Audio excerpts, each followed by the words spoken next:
That day, the snow was falling so hard, and he actually told everyone at my coming-of-age ceremony that he was calling off our engagement. My eyes were burning with tears, but I didn't cry. I just smiled and returned his gift. Who would have thought? 10 years later, I came back with my fortune, and he was kneeling before me, begging for forgiveness. I laughed, because finally it was my turn to win. On the day of my Jili, the coming-of-age ceremony for a young woman, the snow fell heavily. He said he wanted to break off our engagement. It took me a long while to swallow the bitterness rising in my chest. With slightly reddened eyes, I looked into the vast ocean of his gaze. Today is my coming-of-age ceremony. Couldn't you at least give me a little dignity? Yen, you know I've always thought of you as a younger sister. It's better we make everything clear today. That way there won't be misunderstandings later that might hold you back. At that moment, I knew the pursuit of all these years had finally come to an end. The snow fell harder and harder. I drew my hands, already numb and red from the cold, deeper into my sleeves. In that case, third young master, please return my engagement card. From now on, there's no need for any ties between us. The next day, Uncle and Aunt Su came to our residence with Su Jingwen. When father sent someone to summon me, I was already on my way to find him. Before I even stepped into the front hall, I heard Madame Su quietly sobbing, and father's anger. Uncle Song, a marriage arranged since before birth was never a wise idea. Back when my sister was young, we went along with it to spare her feelings. But now she has come of age. She deserves a good match of her own. Jingwen is not worthy of reaching so high. You unfilial boy. Uncle Su had always been good at putting on a show. Father sat there in silence for a long time, sorrow filling his eyes. In the order of scholars, farmers, artisans, and merchants, a merchant family like ours stood at the very bottom in the capital, where noble families gathered. I stepped into the hall. Madame Su hurried over, grabbed my hand, and choked out through her tears. Yen, we've wronged you. From now on, you'll be Jingwen's little sister. He will surely look after you. I didn't really care. I simply nodded. All right. Seeing the clear relief on her face, I couldn't help but laugh softly. Father looked at me coldly and asked, "Have you thought this through?" Yes. After the engagement cards were exchanged, Father immediately had them shown out. Just as they were leaving, I called out to Su Jingwen and handed him the jewelry box he had given me the day before. This was the coming-of-age gift third young master sent me. I've already accepted the other one. This one I return to you. From now on, our two families need not have any further dealings. Yen. The truth was, I had liked Su Jingwen. Ever since I was old enough to understand, I knew he would one day become my husband, the man who would spend his life by my side. I still remember when I was 5. My mother died while away from home. On my birthday that year, I sat alone outside the residence, waiting and waiting for her return. Even when the wind and snow filled the sky, she never came back. 8-year-old Su Jingwen appeared before me that day. He brushed away the snow from my lashes, wiped my tears, and cupped my frozen red cheeks with both hands. Only after I stopped crying did he carry me on his back and walk me home. It was the first time I felt warmth on his back. Before leaving, he hung a hibiscus jade pendant around my neck and said, "Little sister Yen, from now on, I'll spend every one of your birthdays with you." But he broke that promise. On my birthday 10 years later, he abandoned me as well. 2. After staying gloomily at home for several days, the new year approached. I took Chun Xing out of the residence. "Miss, this one is beautiful." Chun Xing pointed to a rose-red cloak. White fox fur trimmed the collar and sleeves, and embroidered white plum blossoms scattered across the fabric made it look exquisite. "Brother Jingwen, this one's lovely. I want it." My hand had barely reached for the cloak when a crisp voice calling, "Brother Jingwen," disturbed my thoughts. When Su Jingwen saw me, surprise flashed across his face. "Little sister Yen." I had no intention of responding, but the way that girl looked me up and down was too irritating to ignore. "Greetings, third young master. So, this is that Song Yin you just broke off the engagement with?" Her voice was neither loud nor quiet, just enough for everyone in the shop to hear. Under the shopkeeper's astonished gaze, I looked towards Su Jingwen behind her. Though displeasure showed on his face, he didn't stop her. Yes. Third young master and I have indeed ended our engagement. Otherwise, why would he be following you around like this? I had never been someone easy to push around. You. The girl flushed red with anger after my retort. Little sister Yen, a young lady's reputation is most important. You should watch your words. If there had still been even the slightest trace of sincerity left in my heart for him before today, it vanished completely in that instant. I said nothing more. Borrowing a cloth screen from the shopkeeper, I stepped behind it briefly. When I came out, I held the hibiscus jade pendant in my hand and offered it to Su Jingwen. Third young master, the ties between our two families have ended. This jade pendant was a birthday gift you gave me when I was 5. Today, I return it to you. The pendant lay in my palm for a long time, but Su Jingwen never reached out to take it. Instead, the girl beside him grew impatient. She snatched the pendant and threw it to the ground. With a sharp crack, the beautifully carved jade shattered into 3 pieces. You're nothing but a merchant's daughter. That engagement only existed because your dead mother was friends with Madame Su. So, what if it's been broken off? Su Jingwen had been staring at the broken jade. Hearing her words, he suddenly sucked in a breath. Yining, stop. Yes. It had been 10 years since I last saw my mother. Father said she died at the frontier and was buried there. But the frontier was too far away. I preferred to believe father had lied to me. Every day, I still hoped my mother would come home. Chun Xing couldn't hold back anymore. Neither could shopkeeper Qi. My Song family's affairs are not for outsiders to gossip about. Miss Shang, please leave. Jinxiu Pavilion will not receive outside guests today. Such fine upbringing from the Zhongyi Earl's household. Chun Xing's words completely enraged Shang Yining. Before I could react, Chun Xing had already taken a solid slap. Smack. While everyone was still in shock, my right hand had already returned the slap just as forcefully. Shang Yining clutched her face and stared at me in disbelief. You dare hit me? She raised her hand to strike me back, but Su Jingwen grabbed her wrist tightly from behind. Yining, stop making trouble. My hand hanging at my side trembled slightly. I had used all my strength in that slap. Shang Yining's face was visibly red and swollen. Su Jingwen, you're just going to watch her bully me? Her voice was already choked with tears. Su Jingwen looked at my slightly reddened eyes and said quietly, I'm sorry. Then he pulled Shang Yining out of Jinxiu Pavilion. Shopkeeper Qi cleared the shop. I sat by the tea table for a long while before finally smiling at Chun Xing. Well, we've caused quite a scene. Chun Xing's eyes instantly turned red. She took my right hand and rubbed it gently. Miss, you didn't have to stand up for me. Shopkeeper Qi brought the cloak and draped it over my shoulders. Miss, it's time to go home. When I looked up again, my eyes were already red, tears on the verge of falling. Aunt Qi pulled me into her arms. It's all right. Our Song family's young lady was wronged in her own shop. Of course, she should fight back. At worst, we just closed Jinxiu Pavilion. I said nothing. But large tears had already soaked Aunt Qi's collar. It's about to snow again outside. Hurry back home. The carriage creaked as it rolled through the streets. Inside the carriage, Chun Xing adjusted the cloak around me and said, Third young master Su still protected you in the end. He didn't let you suffer further. He wasn't protecting me. Shang Yining started the trouble herself. If she had hit back again, within half a day the entire capital would be talking about how the eldest miss of the Shang family is a shrew. As I spoke, I reached up out of habit to touch the jade pendant at my neck. Only when my fingers met empty air did I remember. That piece of jade had already shattered in Jinxiu Pavilion. Shattered in this winter. 3. In less than 2 days, Jinxiu Pavilion was thoroughly investigated by officials from the Ministry of Revenue. On the day the shop was sealed, Aunt Qi came to our residence.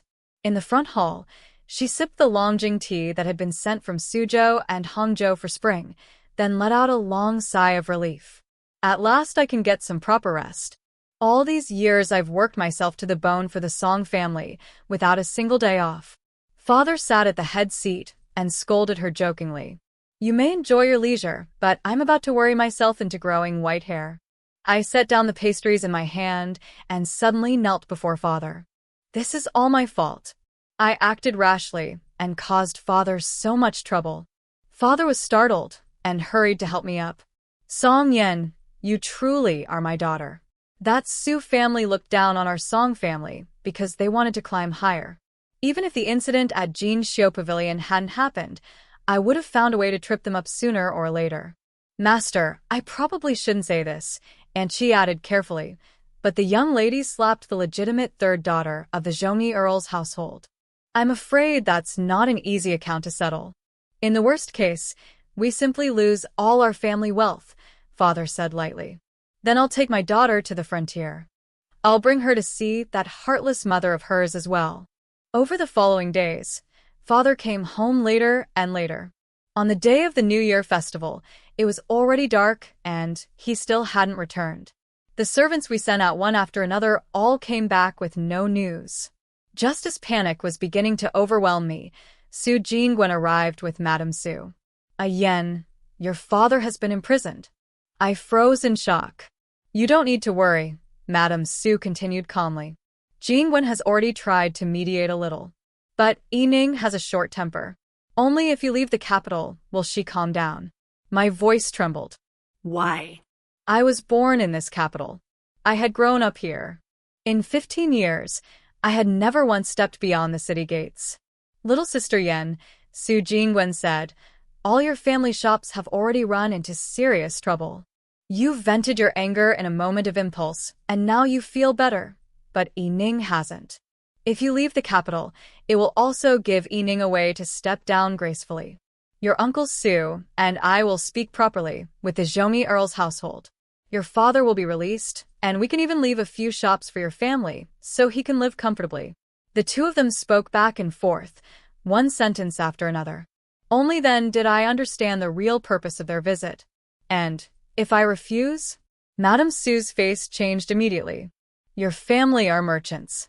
Even if your wealth is considerable, how can you possibly compare with an aristocratic household that has held its title for generations? Do you want her father to lose his life? Little sister Yen, don't be afraid, Su Jingwen added. Once Yining cools down, if you wish to come back, I'll bring you back myself. His words made me laugh. Bring me back? As your mistress? Su Jingwen's face turned pale after my sharp reply. Fine. Fine. Song Yen.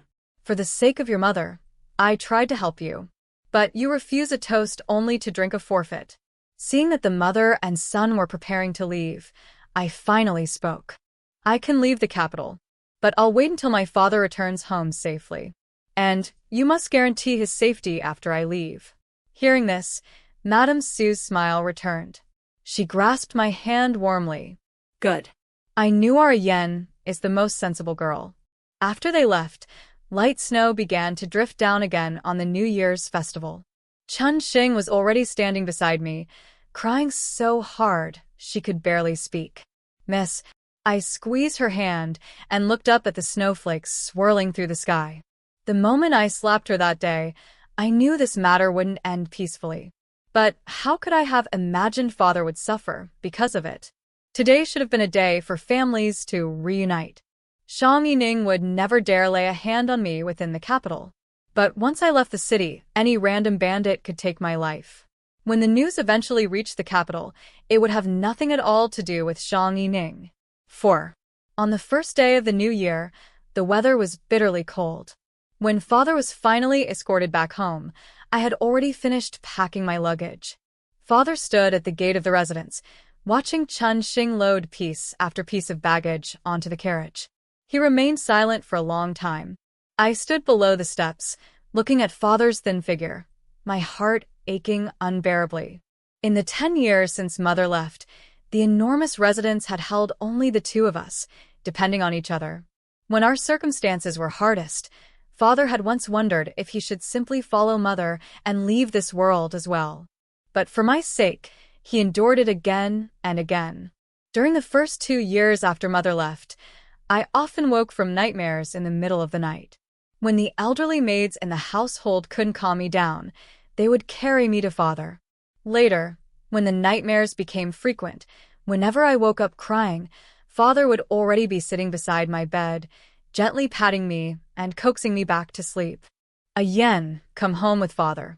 Father, I'm going to the frontier. I'm going to bring mother back. Again, come home with father. Father repeated the words again, his voice filled with worry.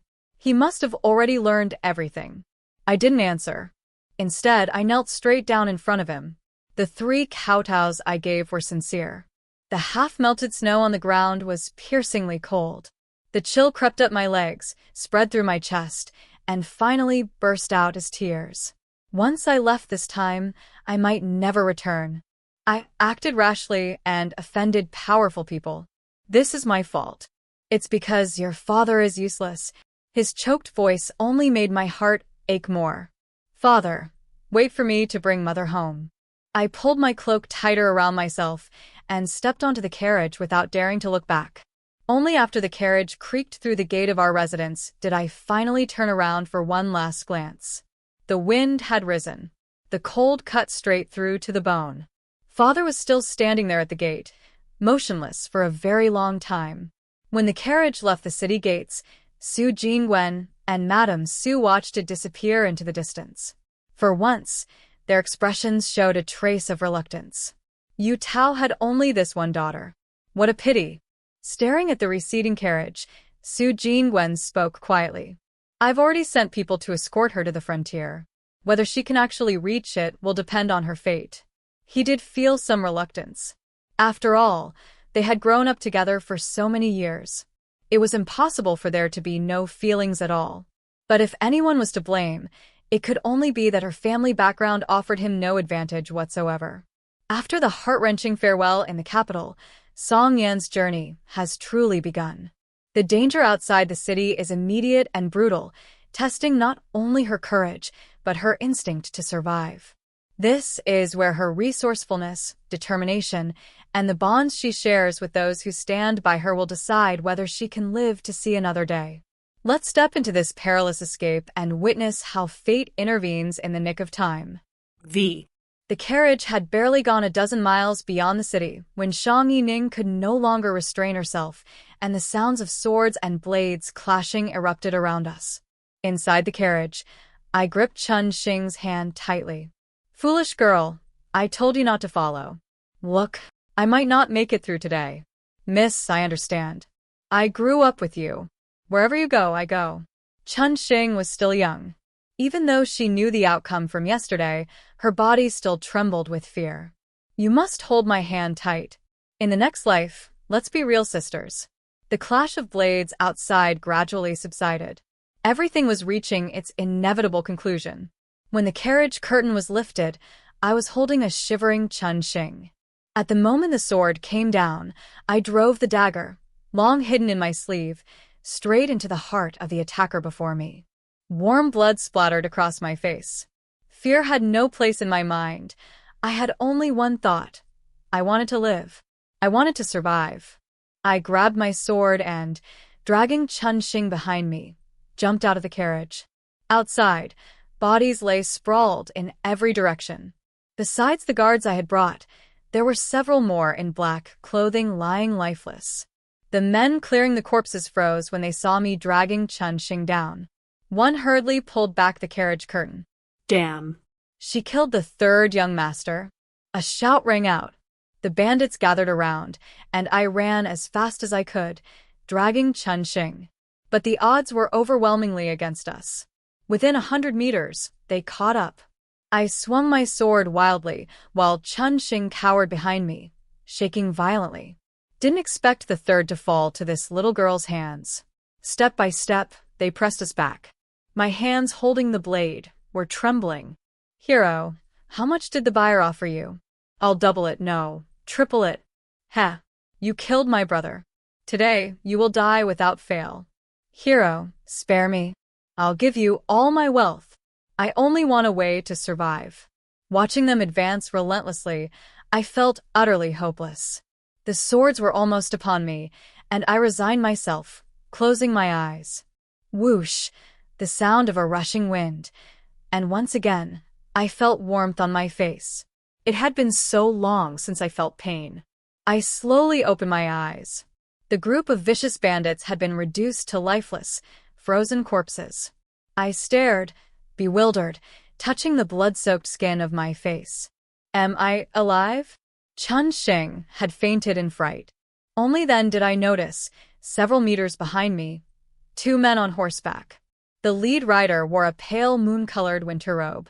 His thick eyebrows and dark eyes were more dazzling than any celestial being I had ever imagined, and he held a bow in his hand. Only at that moment did the reality of survival hit me. I finally exhaled in relief, collapsing to the ground and crying uncontrollably. I'm alive. I really survived. I crawled to Chun Xing, holding her and shaking her gently until she slowly woke. Chun Xing, we survived. We survived. Chun Xing could hardly believe it. She clung to me, feeling my heartbeat, and began to cry loudly. After some time, we remembered our rescuers. I hurriedly got up and bowed toward the two men. Thank you, sirs, for saving us. I lowered my head, still unable to hear a reply. Slowly, the sound of hooves approached. A white cloth appeared before my eyes. Here, wipe it off. Thank you, hero. 6. You're quite bold, a young lady traveling with a maid on the road. The once pristine cloth was now stained with blood. I felt embarrassed to return it. While I was pondering what I could offer as compensation, the young man in the pale moon-colored robe spoke. Huh? I mean, was there something so urgent on the first day of the new year that you had to leave the city? Yes. I need to go meet my mother and bring her home. Where is your mother? At the frontier in the distant borderlands. Do you realize how far that is from the capital? And you two young girls? The man beside him inhaled sharply. His eyes were filled with disbelief. I know. If we leave now, we'll probably reach the frontier around June. Bringing my mother back should coincide with the next festival. I gave a bitter smile. You see, it wasn't just us two girls. All the household staff and hired guards we brought, they're all dead. At this, the two men seemed to realize something. The one in black muttered softly. On the very first day of the new year, how could there already be bandits? I smiled faintly. Who knows? Maybe they were short on money. You're not afraid? Zhao Zi'an looked surprised. This girl seemed soft and delicate, yet she had such courage. I was scared. If it weren't for you two, we wouldn't have made it through today. Her eyes sparkled, and Zhao Zi'an was stunned for a long moment. He pointed toward the carriage. Get on. We're heading to the frontier as well. Consider us traveling companions. Fiancé looked incredulous at his master. They had orders to go to Jiangnan, not the frontier. Hearing Zhao Zi'an speak, Song Yan's face lit up with excitement. Thank you, sir. May I ask your name? I'm a few years older than you. My surname is Zhao, styled Zi'an. You may call me brother. And you? Song Yan. Thank you, brother Zi'an. Fiancé became the coachman, quietly muttering. Master, you have orders. How can you go to the frontier? Zhao Zi'an ignored him, riding alongside as the swaying carriage moved farther and farther away. After surviving the ambush, Song Yan and Chun Xing finally breathe a moment of relief, but their journey to the frontier is far from over. The peril of the road, unfamiliar terrain, and the need to navigate both danger and social expectations test their resilience and wits. Along the way, allies like Zhao Zi'an emerge, and new bonds begin to form, revealing that even amidst chaos, trust and strategy are key to survival. 7. Once we passed the outskirts of the city, I felt a quiet relief settle in my chest. Night fell, and we stopped at an inn about 30 miles out. Miss, do you want to send a message to your father to let him know you're safe? No need. By now, news has probably already reached the capital. No point in causing him more worry. Chun Xing paused for a moment and sighed. We've just left the city. The frontier is so far. How will we manage this journey? Leave it to fate. Today we owe Brother Zi'an a great debt. I must repay him properly. You were frightened today. Rest well. Bien Su, perched on the roof, listened to their conversation. His guards softened slightly. Those two girls are indeed heading to the frontier. But the journey is dangerous, and it seems they anticipated this. Zhao Zi'an listened to Bien Su's report and nodded in understanding. Keep observing. Bien Su nodded and vanished into the darkness. Night was deep, and snow fell silently. For martial practitioners, moving swiftly in the dark produced a harsh, piercing sound. Zhao Zi'an donned his outer robe and rose. But the clashing sound stopped almost instantly. Bien Su lightly knocked on the door. It's all handled. The three of them weren't coming for your master. Zhao Zi'an was slightly surprised. They were likely after that young lady. Interesting. Has she woken? No movement inside. She's still asleep. Got it. Zhao Zi'an frowned in confusion. The girl was only 15 or 16, with just a maid. How could she attract an assassination attempt? I had no idea about any of this. The next day was sunny. When we prepared to leave, we discovered that the snow from the previous night had already covered the ground in a perfect white layer, leaving no trace of the chaos that had occurred. Did you sleep well last night? Zhao Zi'an appeared in his pristine white robe, draped in a black cloak, and walked down slowly. Sleep was peaceful, without dreams. How about you, brother? About the same. Have some early breakfast to warm up. Zhao Zi'an sat and asked immediately, Miss Song, are you in a hurry? I was momentarily taken aback. Are you anxious to reach the frontier? I understood his meaning. Not particularly. Oh, I have business that requires me to detour to Jiangnan. If you're in a hurry, you can go ahead. I couldn't help but feel alarmed. Brother Zian's martial skill was extraordinary. Shang Yining would not have let me go easily. Could I really survive alone?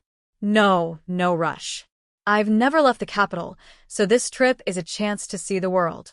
No rush at all. Brother Zi'an, you can handle your business first. I'll follow behind and won't trouble you. Perhaps my insistence was too obvious. Zhao Zi'an chuckled softly. My face flushed red, and I lowered my head to focus on eating. I have a task in Jiangnan that will take some time. Your trip to fetch your mother might be delayed. Is that all right? Yes, that's fine. Not too urgent. Good. By the way, Brother Zi'an, which office do you belong to? I don't. I'm just someone carrying out assignments, earning a little extra on the side. I see. I pondered for a moment.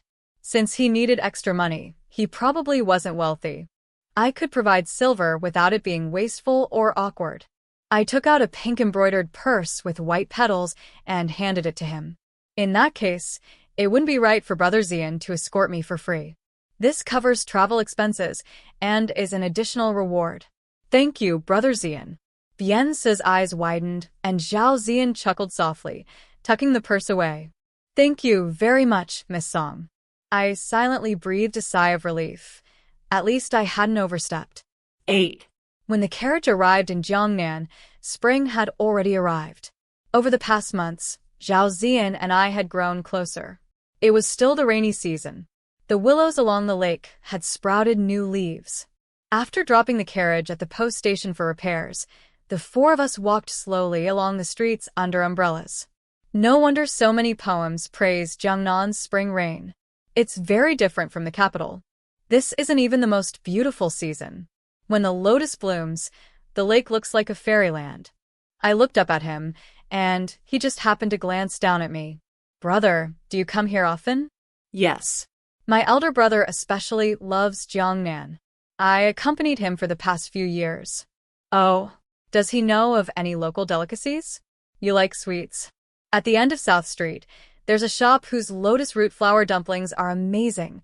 Small dumplings filled with red bean paste, translucent and glistening. After I finish my errands, I'll take you there. Thank you, brother. The rain eased. Even in March, Jiangnan carried a chill. I tightened my clothes and accepted the cloak Chun Xing offered, speaking to Zhao Zi'an. Let's head back. Not to the post station today. I have business in Jiangnan and have prepared a residence. He led me a few steps to a compound entrance. Several well-dressed attendants rushed to greet us. The leader bowed to speak, but was stopped by Zhao Zi'an, while Bian Su quickly led the attendants inside. Noticing my hesitation, Zhao Zi'an whispered in my ear, "The person who assigned me this task is of high status, so they show me more respect." I see. After settling in, Zhao Zi'an busied himself. For days, he disappeared, while Bian Su visited daily.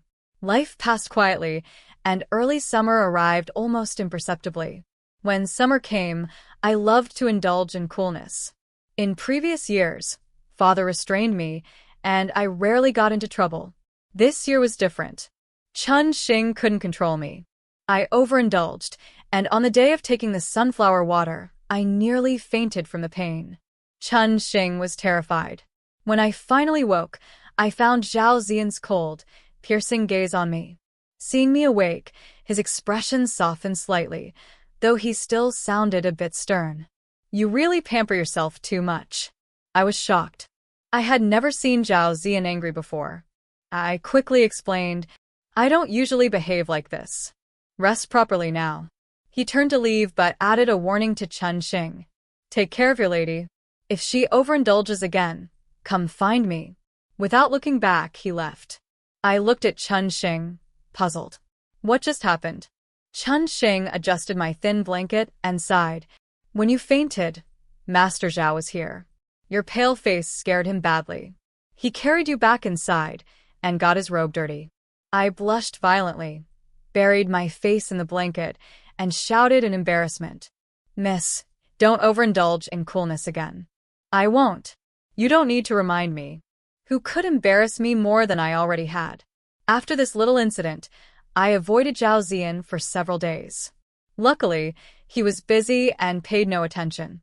Having stayed in the compound too long, I decided to take Chun Xing to South Street. Summer skirts were light. I didn't particularly like the clothes Zhao Zi'an had sent, so I wanted to have a few outfits made before leaving Jiangnan. After months on the road and surviving countless dangers, Song Yan finally reaches Jiangnan.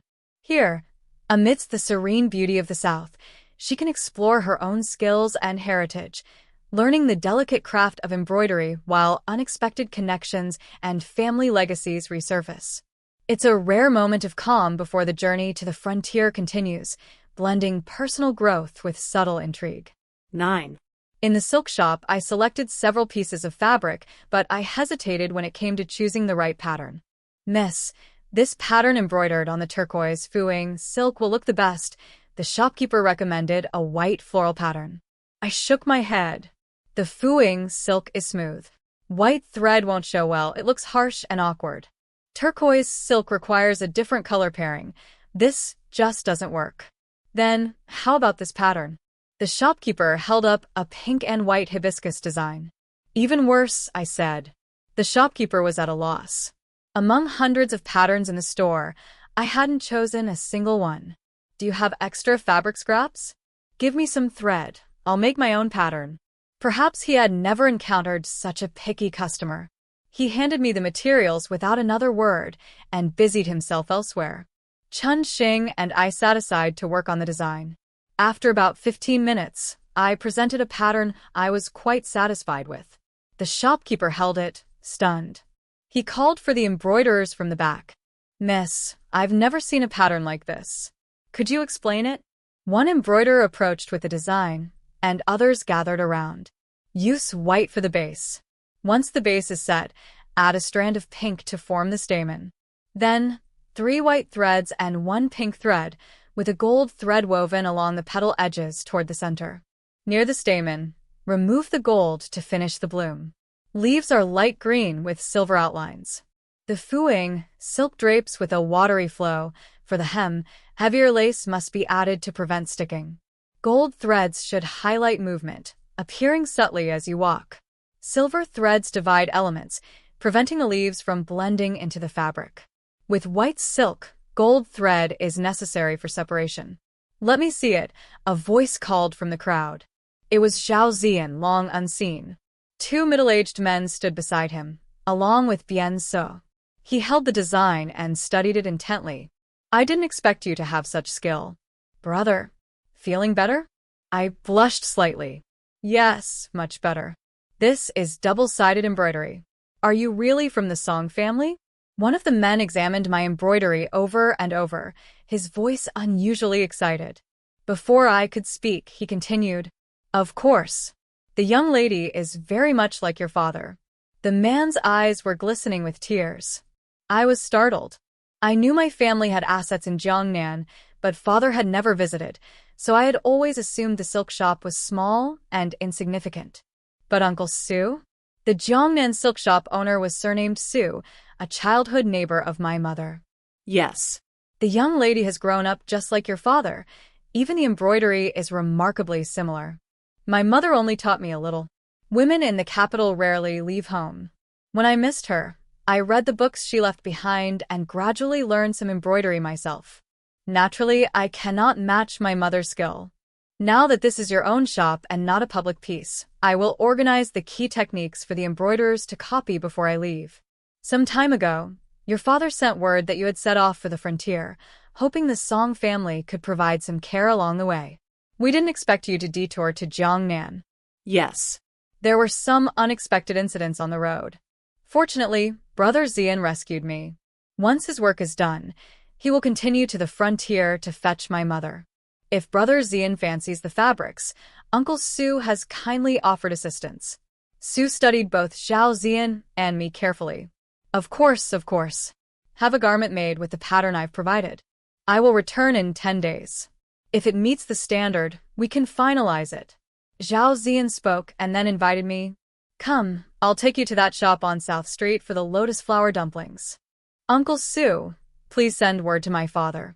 Tell him I got carried away and came to Jiangnan for fun. Everything is well. Ask him to take care of himself until I return. Of course. As Zhao Zi'an led me out, the other man said to Su, "Your master's fortune has arrived. This is double happiness." Indeed. Su watched them disappear. Song Yan resembled her mother so closely, figure, that if one didn't look closely, it could be mistaken for my father himself. Early summer had grown warm. I fanned myself and walked with Zhao Zi'an toward South Street. Your family runs a fabric business? Yes. All the silk shops under the capital's Jinxiu pavilion belong to my family. I knew about our Jiangnan branch, but father never mentioned its significance. I didn't realize it was the premier silk shop of Jiangnan. Embarrassing.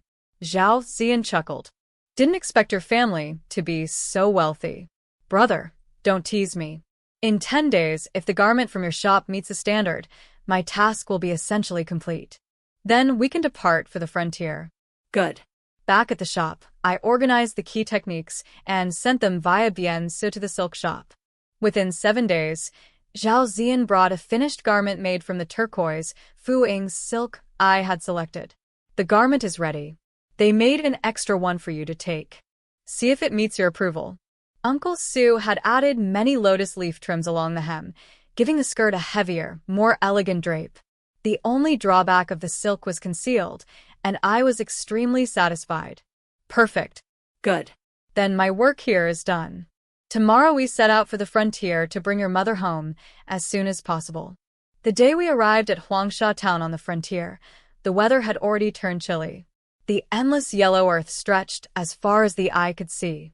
Standing before the 3 characters marking Huangsha town, my heart swelled with conflicting emotions.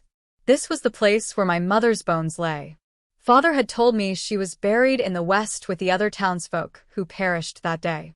I settled in at the western post station. For several days after arriving, I didn't leave the post station.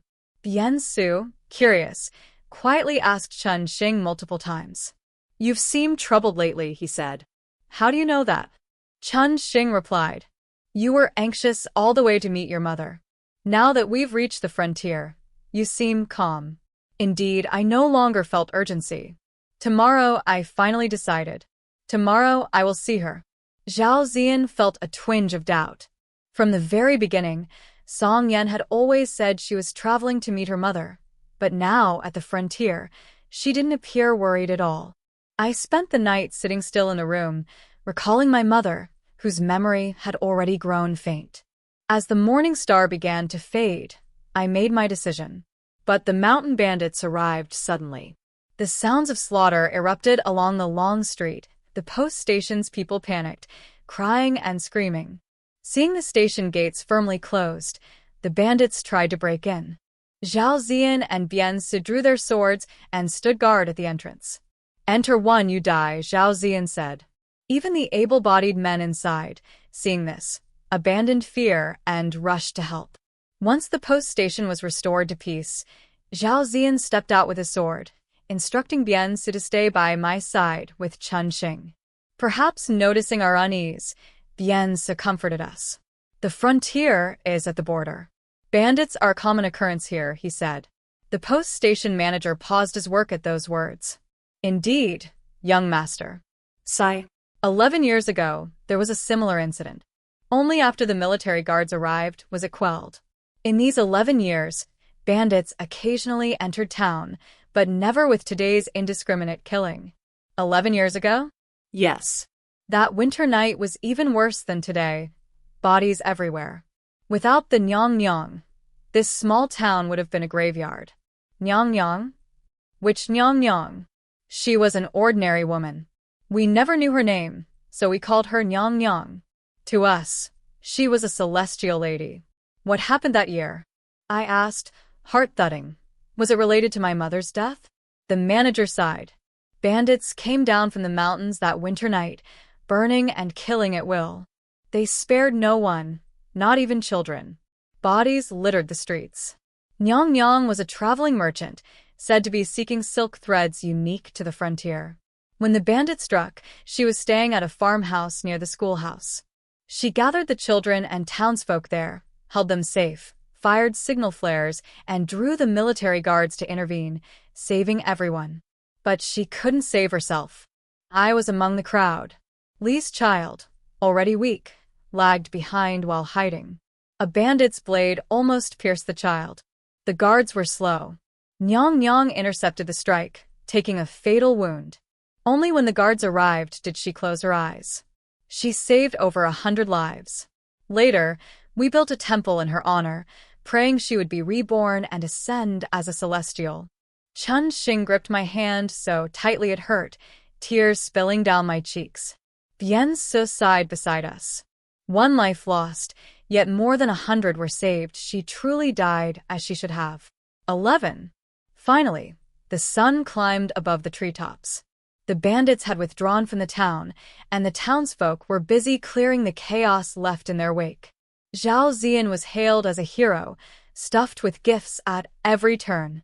I changed into a white dress and carried a small box, leading Chun-Xing step by step toward the Jiangnan temple.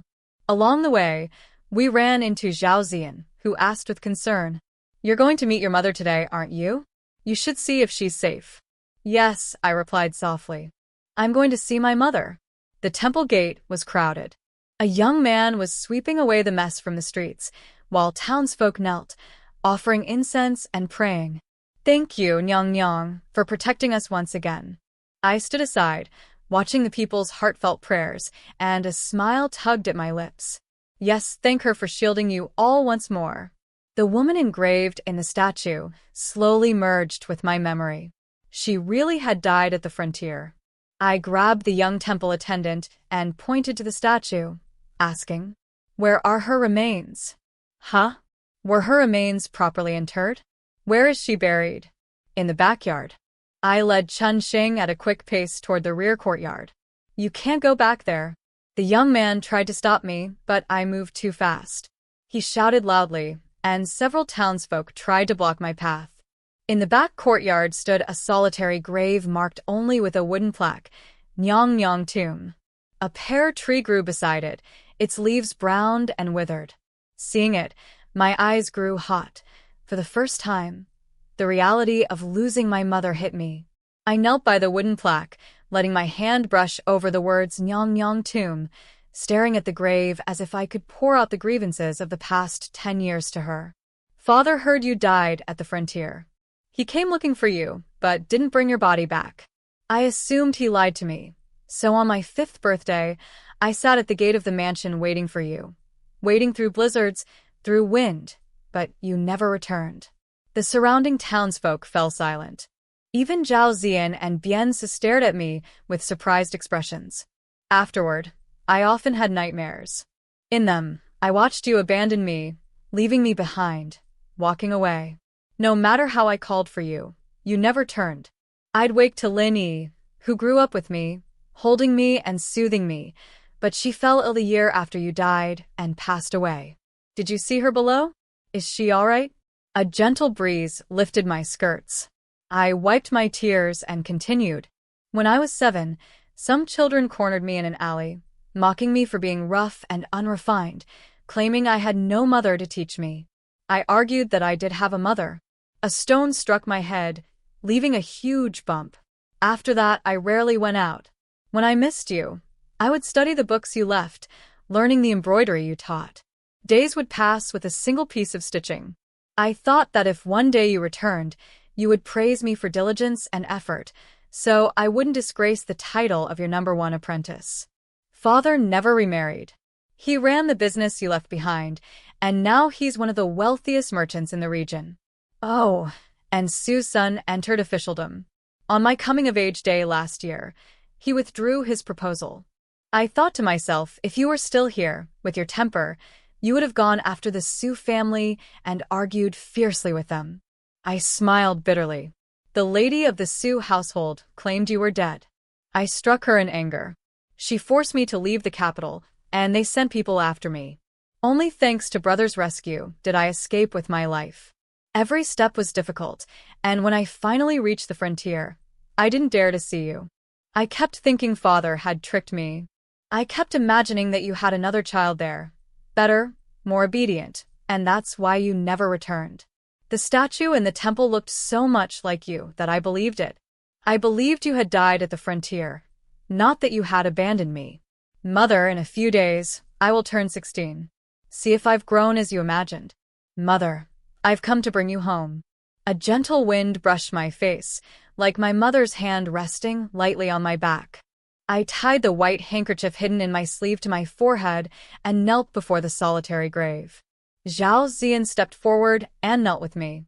I did not stop him. After 3 bows, I spoke to the gathered townsfolk. Please, everyone, help me collect my mother's remains. I will bring her home. The townsfolk hurried to dig. I carefully gathered each bone and placed it in the box, adorned with her favorite peach blossoms, carved by my own hand. I carried the box back to the post station, step by step.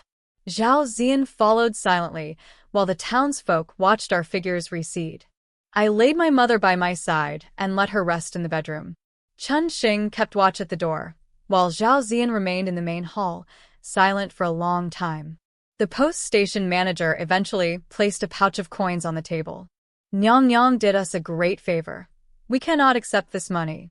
Bianzi stared at the pouch for a long moment before finally speaking. I always thought she was anxious to meet her mother because her mother was ill and couldn't return to the capital alone. Who knew it was like this? When I woke the next morning and prepared to leave the room, Zhao Zi'an was already waiting in the hall. Good morning, brother. On the table lay a bowl of noodles, which Zhao Zi'an nudged toward me. Try this. The noodles were undercooked and salty, yet it was Zhao Zi'an's thoughtfulness. I forced down a bite, followed by a sip of tea, before speaking. It's good. Good. Your birthday is the day after tomorrow. We'll be on the road then, and can't celebrate. Consider this an early celebration. From now on, I'll make you a bowl of longevity noodles each year on your birthday. His words were tentative, but I understood, and my heart warmed. That won't be necessary. A birthday should be joyful. 1 bowl of noodles is enough. Too much would make me uncomfortable all day. The frontier isn't like the capital. I searched long for these bead flowers. Consider this a birthday gift for now. When we return to the capital, I'll get you something even more beautiful. I touched the bead flower Zhao Zi'an had placed in my hair, and looking into his shining eyes, my heart brimmed with happiness. Thank you, brother. 13. Today's weather was truly unkind. A cold wind blew as I pushed open the post station door, tugging my robe around me. Several townsfolk had gathered, each holding small tokens of gratitude. Thank you, benefactor. Thank you, Nyang Nyang. Hear me, mother has listened. These gifts are unnecessary. Living well, that is her greatest wish. No, miss. Life at the frontier is harsh. We had little to offer. So we prepared these simple daily items instead. These are your mother's gifts for your 5th birthday. This is for 6 years old. This is for 7. And these are for today. Congratulations on your 16th birthday. May you meet a good husband, live smoothly, and remain safe for 100 years. Seeing all these birthday offerings, my eyes reddened again. I handed the box to Chun Xing, bowed to the townsfolk, and accepted each gift. Only the young temple attendant knelt, clutching the birthday gift for this year, weeping uncontrollably. I wanted to help him up, but he refused. Nyang died to save me. Forgive me for causing you to lose your mother. It's all right. You need not guard her. Hone your skills and protect this land. That is what she would want to see. As I climbed into the carriage, I turned to them and said, from now on, do not call her Nyang. She was Song Shi Yutao. You should know her surname and her name. 14. On the road, we welcomed the new year. Miss, look. Chun Xing held a large chicken drumstick in one hand and pointed with the other toward the wish lanterns rising slowly into the sky. Her eyes shone like stars across the night. I could not help but smile. Watching the lanterns float higher and higher, I marveled at how fast time passed. Another new year had arrived. Another year is ending, yet the one far away has not returned. Another new year. I wonder if father is well in the capital. Uncle is fine. There are people taking care of things in the capital. You can rest assured. Surprised, I looked up at him. His eyes followed the ascending lantern, glinting faintly. I understood immediately and smiled. Thank you, brother. Zhao Zi'an, I lost my mother when I was young, and my father also passed away in recent years. Now only my older brother leads the family. When we return to the capital, I will have him propose on my behalf. Would you consent? Zhao Zi'an lowered his gaze to meet the faint smile in my eyes. Parents' orders, matchmaker's words. Brother must make an effort. The man beside him replied in a low tone. Of course, I will try my best. By June, we finally arrived in the capital. Chun Xing helped me down from the carriage. The gatekeeper ran ahead, shouting as he saw me. Master, master, the young lady has returned. Zhao Zi'an was about to leave. He looked at me gently. Zhao Yan, wait for me. I must first report to my superiors. Then I will come to propose. Go ahead. I'll wait for you. I watched his figure ride away. After a year and a half together, now we parted, uncertain when we would meet again. Father hurried out of the mansion gate, red-eyed, staring at me. I carried my mother's remains in the box, smiling back at him. Father, I have brought mother home. 15. White silk draped our home as we held a funeral, delayed 11 years. Many guests visited, and I learned that the Jin Xiuge had reopened. Royal envoys came to pay respects, bestowing the highest honors. Only then did I realize father had become a royal merchant, no longer an ordinary trader. Father beamed proudly. I don't know why, but the nobility has taken a liking to our fabrics. Even the palace eunuchs sought us out to supply materials. Son, we are now royal merchants. No one can belittle us. I teased him with a smile. Looks like father, as a royal merchant, is highly valued by the imperial household. Receiving official condolences is the utmost honor. I imagine you've made a fortune. There are some who say the envoys act on behalf of the inner palace. Perhaps the fabrics are especially favored by the palace ladies. Of course. Our fabrics are among the best in the capital. This playful conversation abruptly stopped when the Su family arrived. Su's aunt led Su Jingwen and Shang Yining to the mansion. Shang Yining had already arranged her hair in a married woman's style. She must be wed. Su Jingwen's eyes held emotions I could not read, a mix of long-awaited reunion and regained loss, inscrutable. Upon entering, Su's aunt collapsed in grief over my mother's coffin. Xiao Tao, your life has been cruel. Father's face darkened. I bowed to Su's aunt. Thank you for coming, aunt. Please proceed to the backyard for the feast. She took my hand, caressing my face. Look at you, Ayan, you've suffered. You've grown thin. Aunt truly feels for you. A few days later, Jingwen visited daily. Father was vexed, occasionally closing the doors to avoid them. On a bright day, Su delivered a letter from Zi'an. He had missed the scheduled time to return to the capital and had been confined by his superiors. I need not worry. He had requested my brother's permission to propose. I was overjoyed. Just as I put the letter away, the steward reported that Su's third young master had arrived with Su's aunt. With the Su family holding official positions, Father had no choice but to receive them. Walking into the main hall, it felt like the day of the broken engagement, though now the situation was reversed. The Su family had come to propose. Though our Song family is merchants, my daughter will not become a concubine. Even if she never marries, I will never allow it. I sipped my tea quietly, saying nothing. Su's aunt mistook my silence for hesitation, hoping to smooth things over with Father. Alas, she will not be a concubine. Yen grew up under my care and is like a sister to Xiao Tao. I would never let her be a concubine. She shall be the equal wife. I finally spoke. And Shang Yining? Su's aunt, thinking I had relented, breathed a huge sigh of relief, took a sip of tea, and said, Yining is frail. Once you enter the household, you will handle all matters. Though equal in status, you will oversee the inner household. You will be the senior. And she agrees? Even if she agrees, will the Su family consent? How could she oppose? In the household, aunt's word prevails. I laughed at Father's exasperated expression. He still thought I was the naive girl of 2 years ago. I turned to Su Jingwen. And third young master? His face lit up. I grew up with Ayan. If I can marry you, I would be overjoyed. I chuckled. Let me guess, 2 years ago, my family had little influence, and on the day of my coming-of-age ceremony, you claimed I was like a sister and withdrew the engagement. If I had not agreed, how could you have married into the Su household? After marrying in, you found the Shang family lacked resources, the dowry insufficient. You had just entered officialdom, needing funds, and Yining's dowry could not cover the deficit. Now that my family has become royal merchants with abundant wealth, the Su family wants a share. I am the only daughter. My dowry is generous, and now they come genuinely happy. Father brightened, but stiffened when I continued. 2 years ago, you coerced me under my father's life, forcing me to leave the capital.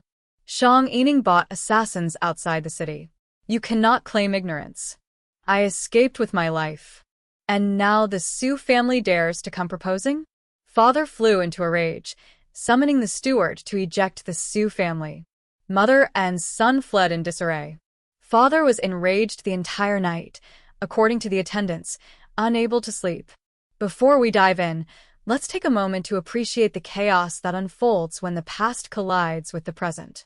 The Su family's audacity, my father's fiery temper, and the stakes surrounding Song Yan's safety all converge in a scene that's equal parts comedy, drama, and edge-of-your-seat tension.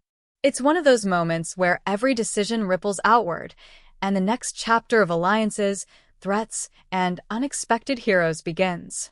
16. The next morning, Chun Xing woke me with a shrill shout.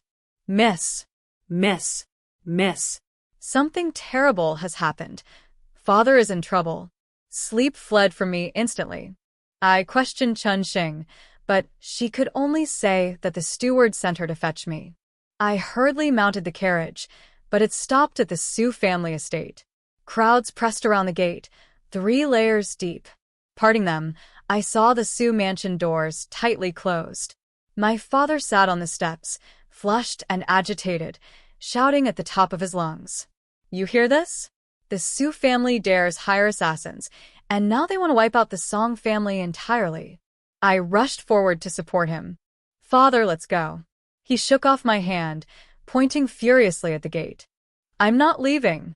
The Su family is beyond decency. They coerced my daughter to break an engagement on her coming-of-age day, and now they dare to come proposing? Outrageous. And the loyal Yibo mansion. Those so-called noble families treat human life like grass. Their daughters commit crimes, yet they show no shame. Why should I care about shame? I tell you, Su Cheng, even if I exhaust every coin, I will take this to the capital prefecture and fight your Su family and the Yibo mansion to the death. When the palace eunuchs reported this to His Majesty, the emperor laughed heartily and left to see Prince Xian, who was confined in his residence. This future father-in-law of yours is truly not to be trifled with. Yibo mansion takes offense at the slightest provocation. Such chaos. I must see it myself. Zhao Zi'an glanced up briefly, then returned to painting. Hurry, your majesty. If my brother loses his princess, I will have to enter the palace and show your majesty where the secret is buried behind the right side of the hall of governance, under the third tree. Surely my princess will be pleased. Nan Gong Yao, you dare? If my private funds are at risk, then so is your princess. Yibo mansion has done everything over the years, yet evidence is lacking. They are old retainers elevated by the late emperor, untouchable. Aren't you concerned for your princess? My men are guarding her. Yibo mansion is petty. They won't spare the Song family. Didn't your majesty want evidence? Check the storage. There will be proof. 3 days later, Zhao Zi'an's elder brother arrived, carrying boxes of precious gifts with 2 attendants. Hearing that they came to save me, my father quickly welcomed them inside. Good food and wine were served, and after a few rounds, Zhao Zi'an's brother stated his purpose. We have come on behalf of my irresponsible younger brother. He has long admired the young lady of the Song family. If he may marry this virtuous wife, he will cherish her above all and ensure she suffers no grievance. Father, slightly tipsy, scrutinized him for a long moment and shook his head. My dear nephew, after the Su family incident, I have no intention of letting my daughter marry. She is my only child. Without her mother, I raised her with both fatherly and motherly care, indulging her. She is spoiled and cannot handle household schemes. I have already offended the Su family and Yibo mansion completely. If they want my daughter's life, I will fight them with my last breath. If the capital prefecture cannot act, I will hand all my wealth to palace eunuchs for the emperor himself. He loves wealth. Surely he will ensure justice for my daughter, even if it leaves us with nothing. At this critical juncture, it is better not to drag your family into this. Zhao Zi'an's attendant gasped and shouted, Bold. Zhao Zi'an's elder brother chuckled and raised his hand to quiet the attendant. Uncle Song, how can you know our family cannot protect you? My dear nephew, not to be rude, but you appear wealthy or noble. I have been in the capital many years. There is no Zhao clan among the great families. I assume your family is also merchants. Merchants are low in status. The steward will prepare generous gifts to thank you for saving my daughter. Our 2 families should not be further involved. I do not wish to harm you. Before he finished, a man dressed as a martial artist entered, dragging a figure in dark night clothing into the main hall. He threw him to the floor and bowed. Master, we caught an intruder on the Song family roof. I have interrogated him. He was sent by Yibo mansion to assassinate Master Song. Upon hearing this, father, fueled by wine and rage, leapt up, ready to confront Yibo mansion. Zhao Zi'an's elder brother smiled and said to father, Uncle Song, do not be hasty. They have come to us. I will also show you that our family can protect your daughter. He then instructed someone nearby. Go invite Yibo mansion to the Song residence for a discussion. Yes, sir. Come, Uncle Song, let us drink. Ha! Nephew, do not be overconfident. If you truly can bring Yibo mansion here, I will write Song Chi backwards and drink with you. 17. In less than half an hour, the Yibo marquis came trotting into the Song residence. Zhao Zi'an's elder brother laughed heartily. From now on, I shall call you Uncle Chi. Also, I have not told you yet, my younger brother is cautious and uses a pseudonym in public. His surname is Nan Gong, given name Yao, courtesy name Zi'an. Father had drunk a bit too much. The surname Nan Gong sounded far too familiar. The steward anxiously tugged at his sleeve. The Yibo marquis had barely reached the main hall when he suddenly prostrated himself. Your servant pays respects to His Majesty. Father leapt upright in shock, Realization dawning. Nan Gong was the imperial surname. Shaking and unsteady, he knelt with the steward's support. When I arrived in the main hall, I saw the scene. I moved to kneel beside my father, but Zhao Zi'an's elder brother, no, His Majesty's attendant, quickly helped both of us up. Father leaned on the steward and whispered into my ear, "Daughter, we're done for." I looked at him, puzzled. He explained. I made offhand remarks, suggesting the emperor was here to extort us. The steward added, "Not only that, you even called His Majesty your esteemed nephew and said he was overconfident." A chill ran through me. "Anything else?" Father nodded. "I also said that His Majesty loves wealth above all, and that I intended to bribe him with all our possessions to seek justice." I closed my eyes. Then His Majesty spoke to the Beau Marquis. "I hear you intended to assassinate me?" The Marquis protested immediately. "Your Majesty, I dare not. I am loyal to you." "Oh. Then why did the assassin you sent claim you said that tonight no one from the Song family should survive?" "Coincidentally, I'm visiting the Song residence tonight. Should I also be carried out dead?" The Marquis kept protesting. "It's unjust, Your Majesty. I have done nothing. I sent no assassin." "Oh, then we'll let this go." Father and I widened our eyes. Just like that, a severe accusation became trivial? His Majesty continued, "I hear your daughter hired assassins to kill the Song young lady. Is that also false?" "I must investigate thoroughly." The Marquis realized the Emperor was forcing him to admit something. Compared to the safety of his entire family of 213, admitting to one daughter's misdeed seemed small. "Your Majesty, I only learned of this after Master Song caused a commotion. I have already scolded my daughter. Fortunately, the Song lady is unharmed, or I would be guilty of the gravest offense." "So you admit it then?" "Yes, my daughter acted rashly, but no great harm resulted. Oh, by the way, I forgot to tell you, the Song young lady just agreed to the marriage. She is now the princess consort of Prince Yan. The eunuchs announce it to every household. The Beau mansion defied the imperial family, allowed their daughter to harm the princess consort, exiled the entire household to Lingnan, never to return to the capital without summons. Shang Yining shall take her own life. The Su family, knowing of this yet reporting nothing, shall lose their positions and be forever barred from the capital." Father froze. "You agreed to the marriage?" I closed my eyes. "Father, I was just summoned, and I've been by your side the whole time." As His Majesty's attendants dragged the Beau Marquis away, he kept shouting injustice. The Emperor turned and gestured for my father to sit.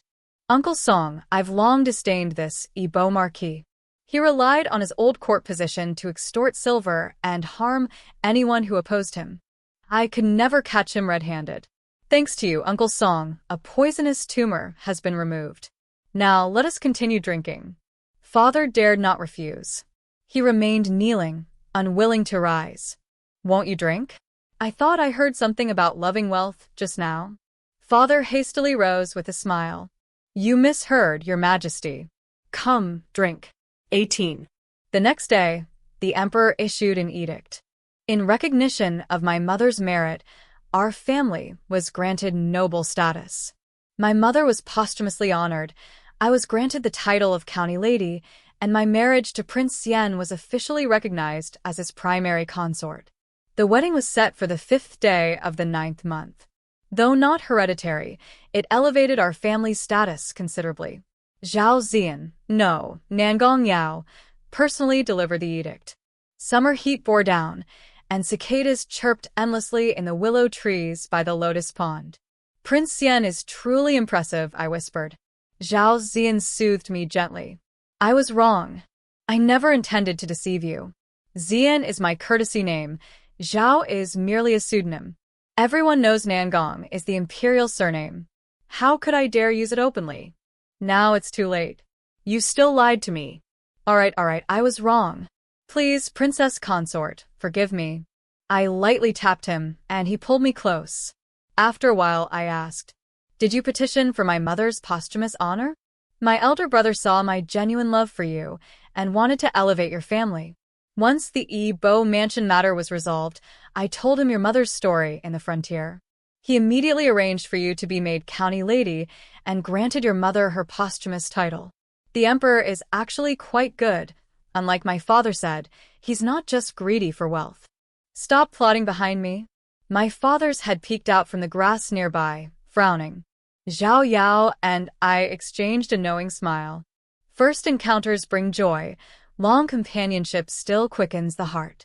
The end. Wow, can we just take a moment to appreciate how wild this episode was? I mean, she gets betrayed, her engagement shattered, her family dragged into chaos, and yet she stands up, fights back, and walks out like a queen. Honestly, watching her throw that final punch, return the jade, and flip the script on everyone who thought she was weak, I'm living for it. And can we talk about how much tension just exploded between her and Su Jingwen? The heartbreak, the revenge, the fire, it's pure drama perfection. I swear, every time she steps up, I get chills. If you thought this was just a quiet historical romance, think again. This is full-on, jaw-dropping, can't-look-away intensity. I don't know about you, but I'm already counting down the minutes for what happens next.